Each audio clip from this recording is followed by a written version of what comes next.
On the night of May 13th, 2008, 19-year-old Brandon Swanson left a small college party in western Minnesota and began driving home.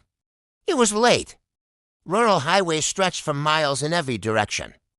No streetlights. No traffic. Just farmland and darkness.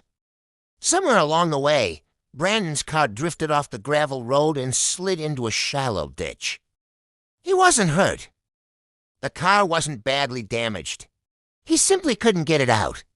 At 1:54 a.m., Brandon called his parents. He told them he thought he was near the town of Lind. He was calm, slightly annoyed, embarrassed. His parents got dressed and started driving to find him. They stayed on the phone the entire time. Brandon told them he could see lights from a nearby town. He said he would walk toward them while they drove around to meet him. For nearly 47 minutes, they talked. His father, Brian, flashed his truck headlights repeatedly, hoping Brandon would see them. Brandon said he saw the lights, but somehow they couldn't see him. They were closer than they realized, but they were in the wrong place. Brandon believed he was near Lind. He wasn't. He was miles away, near the town of Taunton, in an area of uneven farmland, abandoned fields, drainage ditches, and the winding yellow Medicine River. As Brandon walked, the terrain grew rougher. Tall grass, loose gravel, hidden drop-offs. Still on the phone with his father, Brandon suddenly interrupted himself. He said one word. "Oh, shit." There was a sharp sound, like his foot slipping. Then silence. His father shouted his name, again and again, but Brandon never responded. The line remained connected, but he was gone. His parents immediately called 911. Search teams were deployed at sunrise. At first, police searched near Lind, the location Brandon had mistakenly given.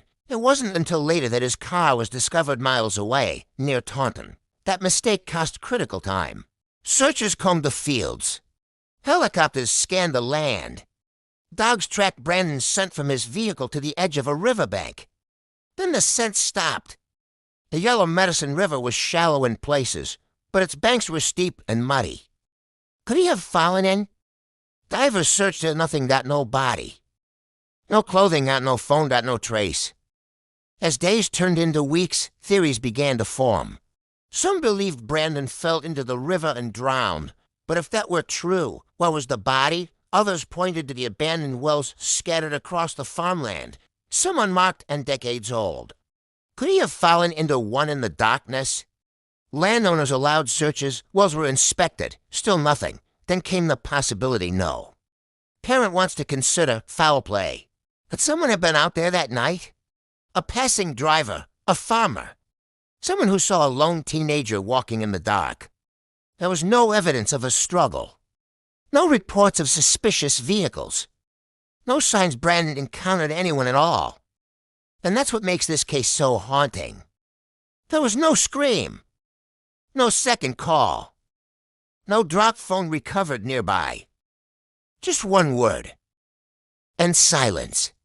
Years later, new details emerged. Investigators believe Brandon likely fell into the river when he said, "Oh, Shastra's tea."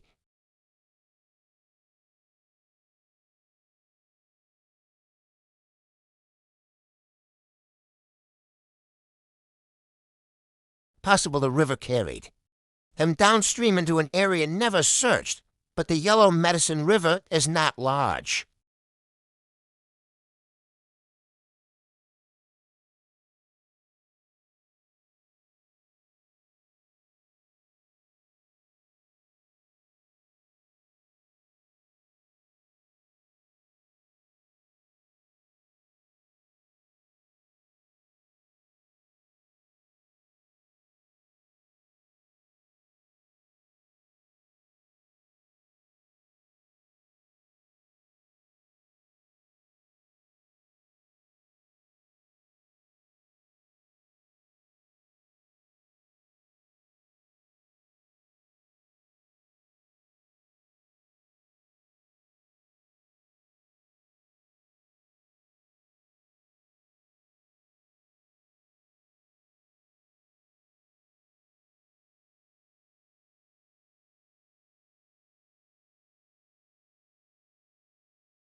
because in rural America, darkness doesn't just hide the land, it hides the truth.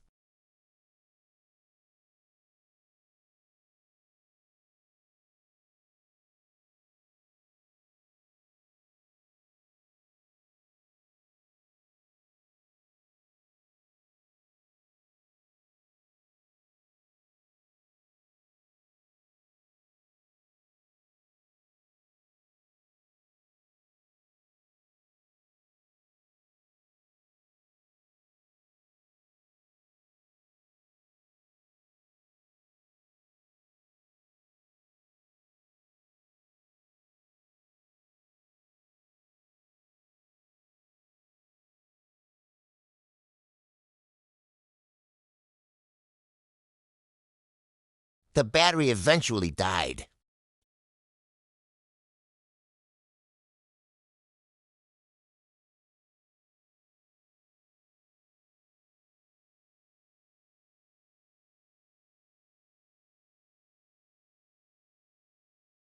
The path suggested he was cutting diagonally across farmland rather than following a road.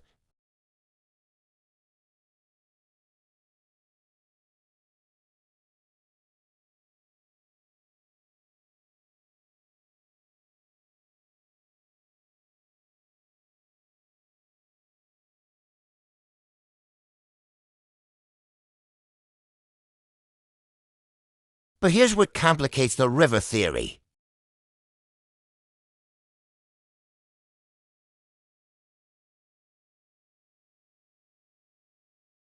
Not wide.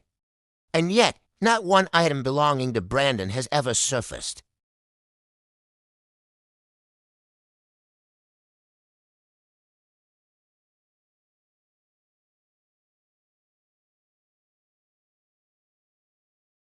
Nothing found in surrounding brush. Some investigators privately admitted something troubling.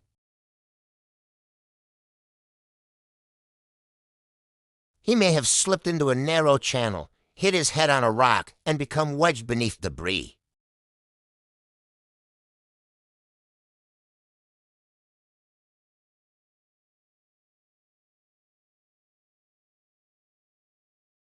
He never made it to the river. There is another possibility rarely discussed publicly. The abandoned wells. Rural Minnesota farmland contains dozens of old wells, some dating back generations.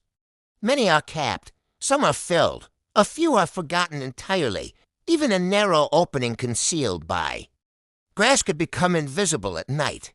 If Brandon stepped onto a weak cover or crumbling wood lid, it could have collapsed beneath him. And if that happened, no one would have heard it. The land in that area is quiet beyond comprehension at 2 a.m. No traffic. No witnesses. Just wind. And insects. But after years of searching, no well connected to the immediate scent trail produced evidence. Still, the possibility lingers. Then there is the timing. Brandon was not intoxicated to the point of incoherence. According to his parents, he was speaking clearly for nearly an hour, but he had been drinking. Even mild impairment affects depth perception in darkness, in open farmland with no visible horizon. Distances distort, shadows become voids. What appears flat may drop suddenly.